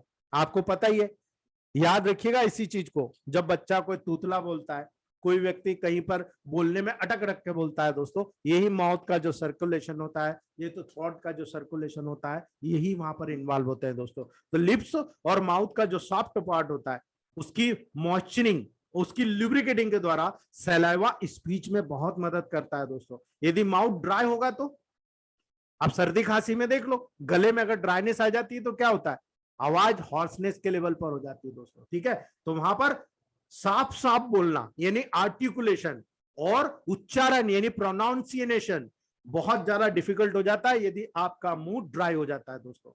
ठीक है, और मुंह ड्राई हो जाता है तो आपका आर्टिकुलेशन और प्रोनाउंसिएशन जब डिफिकल्ट होगा, सामने वाले को समझ में ही नहीं आएगा आप क्या बोलना चाह रहे हो। वो बोलेगा थोड़ा जोर से बोलो, ठीक है, और आप जोर से बोलने की कोशिश में आपको बहुत ज्यादा डिफिकल्टीज, बहुत सारी प्रॉब्लम्स आपके सामने आना शुरू हो जाएगी दोस्तों। इसीलिए यहां पर इसका इंपॉर्टेंस आपको देखना चाहिए दोस्तों। दूसरी बात, जब आप एक्सक्रीटरी फंक्शन देखते हो दोस्तों, तो सलाइवा में बहुत सारे सब्सटेंसेस होते हैं, वो ऑर्गेनिक और इनऑर्गेनिक दोनों वहां पर एक्सक्रीटेड होते हैं दोस्तों। दोनों चीज वहां से निकलती है, यानी ये मर्क्यूरी, पोटेशियम, आयोडाइड, लेड, थायोसक्सिनेट के जैसे जितने भी सब्सटेंसेस होते हैं दोस्तों, यानी थायोसाइनेट, इनके जैसे जितने भी सब्सटेंसेस होते हैं, सबको बाहर निकालने का काम करता है, अर्थात एक्सक्रीट करने का काम करता है। अर्थात सलाइवा कुछ वायरसेस को भी एक्सक्रीट कर देता है दोस्तों, जैसे कि रेबिस या मम्स, इन दोनों वायरस को भी बाहर निकालने का काम करता है। लेकिन आप देखो, जिन बच्चों में IgA कमजोर होता है, जिन बच्चों का सलाइवा का कंपोजिशन कमजोर होता है, उन लोगों में आप देखो बड़ी आसानी से ये मम्स वायरस बहुत आसानी से ग्रोथ कर जाता है और सीजन आता है। आप देखोगे एक बच्चे को हुआ, स्कूल में गया, दूसरे बच्चे को भी कुछ दिनों के बाद हो गया। तो दोस्तों, जिस व्यक्ति का, जिस बच्चे का सलाइवा बहुत स्ट्रांग होता है, उनको रेबिस और मम्स वायरस भी कुछ नहीं कर सकता दोस्तों। इसीलिए याद रखिएगा, जब एनाटॉमिकल, फिजियोलॉजिकल, पैथोलॉजिकल बैकग्राउंड में बात करते हो, तो कुछ पैथोलॉजिकल कंडीशंस होती है जिसमें सलाइवा कुछ सब्सटेंसेस को भी एक्सक्रीट करता है दोस्तों। जैसे कि नॉर्मल कंडीशन के अंदर में सलाइवा में कहीं नहीं पाया जाता दोस्तों, कुछ भी नहीं पाया जाएगा। लेकिन जब आप डायबिटिक मेलाइटिस में जाओगे, ग्लूकोज इसका एग्जांपल है दोस्तों। मैंने कहा ना, नॉर्मल कंडीशन में कुछ नहीं, लेकिन डायबिटिक मेलाइटिस में आप ग्लूकोज इसका एग्जांपल है। कुछ कंडीशन में सलाइवा के कुछ नॉर्मल कॉन्स्टिट्यूशन लार्ज क्वांटिटी में भी एक्सक्रीट हो जाते हैं दोस्तों। एग्जांपल के लिए देखिए दोस्तों, जब किसी को नेफ्राइटिस होता है, याद रखिएगा नेफ्राइटिस, नेफ्रॉन में इन्फ्लामेशन किडनी के रीजन पे दोस्तों, उस दौरान सलाइवा में यूरिया एक्सक्रीट होता है दोस्तों। यानी अगर किडनी किसी की खराब होने वाली है, आपका यूरिया बढ़ा हुआ मिल जाएगा दोस्तों आपको, तो वो सलाइवा में भी यूरिया बढ़ जाएगा दोस्तों। हाइपर पैराथायरिज्म के कारण देखो दोस्तों, हाइपर पैराथायरिज्म होगा तो क्या होगा दोस्तों, पूरी बॉडी में मेटाबॉलिज्म बहुत हाई होगा। अब मेटाबॉलिज्म बहुत हाई होगा तो क्या होगा, पूरी बॉडी में हीट बहुत ज्यादा होगी। अब जब कभी भी हीट होती है दोस्तों, वहां पर बॉडी में से सोडियम बाहर निकलता है और कैल्शियम वहां पर दोस्तों डेफिनेटली वहां पर कलेक्ट हो जाता है बहुत ज्यादा क्वांटिटी में। तो जब सोडियम बाहर जाता है तो डेफिनेटली बहुत सारे वाटर मॉलिक्यूल को लेकर जाता है, अर्थात एक सोडियम के साथ 6 से 8 मॉलिक्यूल्स वाटर के साथ में जाते हैं, एक सोडियम और 6 से 8 वाटर मॉलिक्यूल साथ में जाते हैं। तो ऐसी कंडीशन में जब कैल्शियम वहां बहुत ज्यादा क्वांटिटी में होगा, यही सलाइवा वहां से कैल्शियम को एक्सक्रीट करने का काम करेगा और बैलेंस करने का काम करेगा। क्योंकि सोडियम चैनल, कैल्शियम चैनल हमने पढ़ा है दोस्तों सेल के लेवल पर, जो ट्रांसपोर्ट मैकेनिज्म का काम करता है, और इन्हीं पंप सिस्टम के माध्यम से कोई भी चीज सेल के अंदर और सेल के बाहर जाती है और उसी के अकॉर्डिंग मेटाबॉलिक प्रोसेस होती है। उस प्रोसेस के दौरान ये सारी चीजें हमको देखने को सीखने को मिलती है दोस्तों। और लास्ट बात करें हम दोस्तों आज की, रेगुलेशन ऑफ बॉडी टेम्परेचर। अब कई लोग बोलेंगे कि साहब सलाइवा बॉडी का टेम्परेचर रेगुलर करेगा, बिल्कुल करता है दोस्तों। आप देखते हो ना, जब थर्मामीटर लगाया जाता है टंग के साइड में, ठीक है, तो दोस्तों जब आप किसी डॉग्स की बात करो, किसी कैटल की बात करो, तो सलाइवा की ज्यादा मात्रा की ड्रिपिंग आप देखो लगातार होती रहती है। कुत्ते को देखो लार टपकाती रहती है दोस्तों, ठीक है। तो ये आप जब देखोगे दोस्तों, हीट का लॉस और बॉडी के टेम्परेचर को रेगुलेटिंग करने का काम यहाँ पर पर्टेनिंग होता है, लगातार होता रहता है। इसीलिए दोस्तों ह्यूमन बींग्स में स्वीट ग्लैंड, पसीने की ग्रंथियां टेम्परेचर रेगुलेशन में एक मेजर रोल प्ले करती है, और सलाइवा इसमें कोई भी रोल प्ले नहीं करता, याद रखिएगा। डॉग्स में और कैटल में सलाइवा का काम होता है, लेकिन वहां पर अगर ह्यूमंस की बात की जाए तो सलाइवा का वहां पर बहुत माइन्यूट रोल होता है, लेकिन स्वीट ग्लैंड, वहां पर जो पसीने की ग्रंथियां होती है, उसका मेजर रोल होता है बॉडी के टेम्परेचर को रेगुलेट करने में दोस्तों। इसीलिए आपको केवल इतना याद रखना है कि जब ये प्रोसेस हो रही है तो ये प्रोसेस कैसे जनरेट हो रही है, ये दोनों चीज आपको यहाँ पर देखने को मिली दोस्तों। दूसरी बात, हम चलते हैं इस डायग्राम के लेवल पर।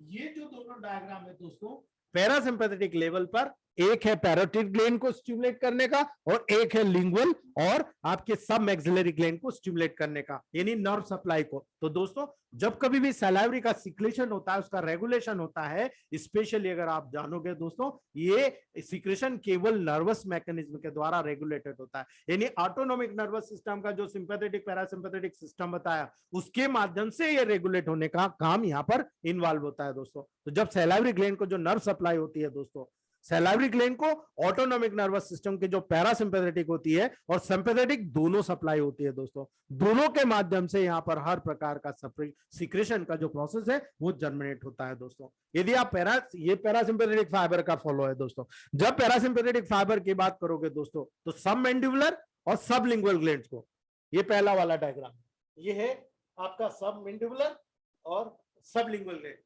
ये जो पर्टिकुलर ग्लैंड्स होती है दोस्तों, ये यहाँ पैरासिम्पैथेटिक फाइबर के द्वारा स्टिमुलेट होती है, अर्थात हमारे ब्रेन में जो पोन्स होता है, पोन्स में स्थित सुपीरियर सॉलिवेटरी न्यूक्लियस जो होता है, जो सब मैंडिबुलर और सब लिंगुअल ग्लैंड को डायरेक्टली स्टिमुलेट करता है। ये चैनल है दोस्तों, ठीक है, और इस चैनल के माध्यम से वहां पर parasympathetic nerve supply pre ganglionic fibre के रूप में आती है, और इस न्यूक्लियस से ओरिजिन होने के बाद प्री गैंग्लियोनिक फाइबर वहां पर विस्बर्ग के नर्वस इंटरमेडिकस के माध्यम से, मतलब एक पूरा स्ट्रक्चर होता है, और उस स्ट्रक्चर के बीच में अंदर से गुजर कर दोस्तों पर्टिकुलर यहां पर पूरे फाइबर में रन करती है, और इसी के साथ आगे जेनिकुलेट गैंग्लियन, फेशियल नर्व के मोटर फाइबर, फेशियल नर्व की कॉर्डा टिम्पेनी ब्रांच, और ट्राइजेमिनल नर्व की लिंगुअल ब्रांच, और अंत में सब मैक्सिलरी नर्व की ब्रांच के माध्यम से दोस्तों यहां पर गैंग्लियंस पर आ जाता है। ये पर्टिकुलर पार्ट्स है दोस्तों, ठीक है,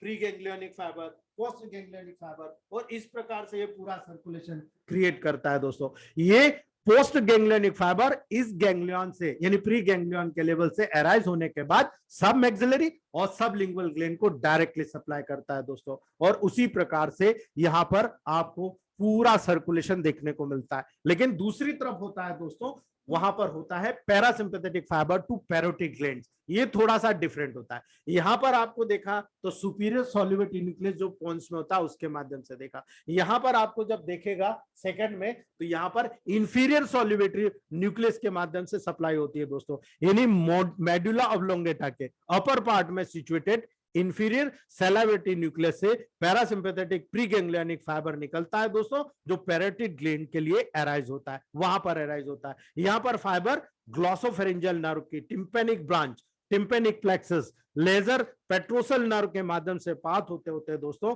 ओटिक गैंग्लियन में एंड होता है। यानी ईयर के लेवल पर जो ओटिक गैंग्लिया होता है वहां पर एंड होता है। और इस गैंग्लिया से दोस्तों पोस्ट गैंग्लियोनिक फाइबर अराइज होता है, जो ट्राइजेमिनल नर्व की, याद करिएगा आप, ट्राइजेमिनल नर्व की मैंडिबुलर डिवीजन में ऑरिकुलोटेम्पोरल ब्रांच के माध्यम से पास होता है और पैरोटिड ग्लैंड को वहां पर सप्लाई करता है दोस्तों। अगर आप इतनी प्रोसेस को देख चुके हैं तो आपको केवल इतना सा ध्यान रखना है दोस्तों कि पैरासिम्पैथेटिक फाइबर जब वहां पर पैरोटिड ग्लैंड पर इंफीरियर और सबलिंगुअल और सबमैंडिबुलर पर सुपीरियर सॉल्युबिलिटी न्यूक्लियस के माध्यम से आ रहा है, ठीक है। तो यहाँ पर पैरासिम्पैथेटिक फाइबर का फंक्शन क्या होगा दोस्तों, जब आप फंक्शन देखोगे सैलाइवरी ग्लैंड के पैरासिम्पैथेटिक फाइबर का स्टिमुलेशन के कारण सैलाइवा का सिक्रेशन वाटर की लार्ज क्वांटिटी के साथ होता है। यानी यहाँ पर बहुत ज्यादा क्वांटिटी में वाटर का सिक्रेशन होता है। ये ऐसा होता है क्योंकि सैलाइवरी ग्लैंड के ब्लड वेसल्स डायलेट हो जाती है। यहाँ पर जब इसका पैरासिम्पैथेटिक होगा तो यहाँ पर डायलेटेशन हो जाएगा दोस्तों, और एसिनल सेल्स को पैरासिम्पैथेटिक फाइबर के द्वारा एक्टिवेटेड कर दिया जाएगा। इसीलिए सैलाइवा में वहां पर जब ऑर्गेनेट कॉन्स्टिट्यूशन की जो क्वांटिटी होती है वो लेस हो जाएगी, कम हो जाएगी, और न्यूरोट्रांसमीटर यहां पर जो काम करेगा एसिटाइल कोलिन। याद रखिएगा आप दोस्तों, डाइजेस्टिव ट्रैक्ट में 90% रीजन में आपको केवल एसिटाइल कोलिन को याद रखना है। तो यहां पर भी पैरासिम्पैथेटिक लेवल पर जब न्यूरोट्रांसमीटर काम करेगा वो एसिटाइल कोलिन करेगा। तो पैरासिम्पैथेटिक नर्व फाइबर के माध्यम से जब वहां स्टिमुलेशन होगा लार्ज क्वांटिटी में सिक्रेशन होगा दोस्तों। वो लार्ज क्वांटिटी में जब सिक्रेशन होगा वो स्पेशली पैरासिम्पैथेटिक नर्व फाइबर के द्वारा एसिनल सेल के स्टिमुलेशन से एसिटाइल कोलिन न्यूरोट्रांसमीटर के सब्सटेंसेस के स्टिमुलेशन के कारण ये पूरी प्रोसेस जनरेट होगी दोस्तों। तो आज यही रखते हैं, उम्मीद है आपको थोड़ा बहुत समझ में आ गया होगा दोस्तों। नमस्कार सर। हाँ सर, आज एक चीज समझ में मेरे आई कि मेरे एक पेशेंट आता तो वो अक्सर ये शिकायत करता कि मेरे मुंह से पानी आता है जी। जब खाना खाए हुए ज्यादा टाइम हो जाता जी। तो इसका मतलब वो सलाइवी ग्लैंड जो ज्यादा सिक्रेशन कर रही है। बिल्कुल 100% सर। आप केवल वाई का प्रोटोकॉल ऐड करके दे दीजिए S1L1 में, ठीक है जी सर। 100 में सर। हेलो, नहीं 200 में भी जाने की जरूरत नहीं, आप नेगेटिव में 10th में दे दो। बट सर सेंसेशन तो होता है ना खाने का। हाँ, खाने का सेंसेशन होगा तभी तो हो रहा है वो स्लाइवेशन। बिल्कुल, पर एक्स्ट्रा होगा ना विनोद सर, कई बार होता है, बहुत एक्स्ट्रा होता है, ठीक है, उसको बैलेंस करने की जरूरत होती है। तो सर उसमें बाइल ऐड करेंगे तो वो तो बिल्कुल रिलैक्स हो जाएगा। केवल एक डोज सर, सिंगल डोज। ठीक सर। आप वहां पर केवल S1L1 यानी जनरल टॉनिक को नेगेटिव में दे दो सिंगल, और वाई को केवल एक बार दे दो, उसका बैलेंस हो जाएगा। जी सर, थैंक यू सर। बहुत अच्छी क्लास है सर। नमस्कार जी, थैंक यू सर। जी सर। जी हाँ सर, मेरे मुंह का टेस्ट चले गया है सर 8 दिन से। जी हाँ, तो क्या करना है, लाना है टेस्ट, क्या लो लेने तो क्या लो सर में ला दीजिए सर, रहने मत दीजिए, कोई दिक्कत नहीं सर। टेस्ट लाना है ना, सिंपल C3RE या C3Y को स्मेल कर लीजिए आप, ठीक है, चलेगा है ना, लाना और C3RE को रिपीट कीजिए तो। C3RE सर एक टॉपिक लिख देना अभी तुरंत। जी बिल्कुल लिख रहा हूँ मनीष सर। चलेगा सर। ओके सर जी नमस्ते सर। जी नमस्ते सर। मैं एक पेशेंट को ट्रीट कर रहा हूँ, उसका सलाइवा दिन भर ज्यादा मात्रा में तैयार होता है जी, और स्प्रे जैसा बात करता है, तो स्प्रे जैसा वो स्प्रिंग होता है जी, तो वो क्यों होता है सर, और क्या ट्रीटमेंट हो सकती है? सर S1L1 200 डायल्यूशन में दे दो, ठीक हो जाएगा, ठीक है। सर ये कैंसर मनीष- पेशेंट मनीष में सर? जब कीमोथेरेपी चलती है तब ज्यादा सैलाइवेशन होता है। हाँ तब होता है ना सर, वहां पर पूरी बॉडी के ड्राइनेस या हाइपोथैलेमस के द्वारा स्टिमुलेशन होता है बार बार कि भाई बहुत ज्यादा हीट जनरेट हो रही है, उस हीट को बैलेंस करना है। तो जितने भी बॉडी में जूस होते हैं ना वो एक्स्ट्रा ऑर्डिनरी सीक्रेट होता है, लेकिन क्वालिटी वो नहीं रहती विनोद सर, उसकी सर। क्वालिटी वो नहीं रहती, केवल क्वांटिटी होती है। उसमें डिस्टिल वाटर बहुत ज्यादा क्वांटिटी में होता है। हाँ डाइजेशन तो ठीक रहता है प्रॉपरली वो डाइजेशन तो बिल्कुल सही रहेगा, कोई प्रॉब्लम ही नहीं आना है वहां पर। सर एक MND केस है सर, उसमें स्वेलोइंग डिफिकल्टी हो रहा है, तो मैं S1000 का दिया हूँ सर। S11 1000 दीजिए, बहुत हाँ बढ़िया सर। रिजल्ट आएगा सर। S11 1000 3 महीने से दे रहा हूँ सर। जी तो अभी बोल रहा फिर स्वेलोइंग में थोड़ा डिफिकल्टी हो रहा बोल रहा सर। कोई दिक्कत नहीं, सॉल्विंग में डिफिकल्टी हो रहा है ना, S2C2 L1 B को D6 में दो, साथ में आप S2C15 वर्वन G दे दो, और REY को 5 6 7 17 18 पे अप्लाई कराओ, ठीक है। सर यही वाला प्रोटोकॉल बैरेट इसोफेगस वाला आप दे दो सर उसको। सर नमस्कार। नमस्ते सर। सर स्लाइवा स्टार्ट करने का तो सर कर लेते थे, रोकने का आज पता लगा है पहली बार। हाँ हाँ ठीक है Gaurav sir. Thank you sir, thank you. Manish sir? Sir facial paralysis के लिए क्या देना है सर? सर S1 RE दे दीजिए, एक्सटर्नल अप्लाई कर दीजिए। सर S1 अगर क्या डिल्यूशन है सर D4 में? D4 में एक्सटर्नल अप्लाई कीजिए, इंटरनल में S1 F1 दे दीजिए 1000 का, इमीडिएट अच्छा। रिजल्ट आ जाएगा सर, ठीक है। और फेशियल नहीं बस फेशियल पैरालिसिस हो रहा है या पाल्सी हो रहा है? हेलो? बिल्स पैल्सी सर, एक साइड में जा रहा है ना, तो दूसरी एक साइड साइड में अगर कुछ दूसरी साइड जिस साइड जा रहा है उसके अपोजिट साइड में आरी लगा दीजिए आप। आगे और पीने के लिए क्या देना है sir? General tonic second dilution कर दीजिए। D4 में सेकंड डाइल्यूशन। अच्छा ठीक है सर। जी सर कल मनीष केवल सर? एक जी प्रकाश सर। कल सुबह का क्लास कैंसिल है, ये हाँ ग्रुप में जो लोग भी सुबह है वो उसको थोड़ा सा। हाँ दोस्तों, कल थोड़ा सा मेरे घर में कार्यक्रम है गंगा पूजन का, तो मैं कल टाइम नहीं दे पाऊंगा, इसलिए कल का सॉरी, कल सुबह का मॉर्निंग का क्लास नहीं रहेगा, आफ्टरनून और इवनिंग का क्लास कंटिन्यू रहेगा, ठीक है। मनीष सर, जो स्पेशल चाइल्ड होते हैं उनमें जो सलाइवा मुंह से गिरता रहता है उसमें भी हम यही दे सकते हैं S1 L1 F1 सर? जी बिल्कुल मैम, ये बहुत ब्रिलियंट काम करता है। आप बगैर इलेक्ट्रिसिटी के 200 डाइल्यूशन में दे दीजिए, आप जी magic sir, thank result you. मिलेगा आपको। जी सर, थैंक यू सर। जी ठीक है दोस्तों। ठीक है sir, Manish sir thank you, good night. Good night sir. Good night.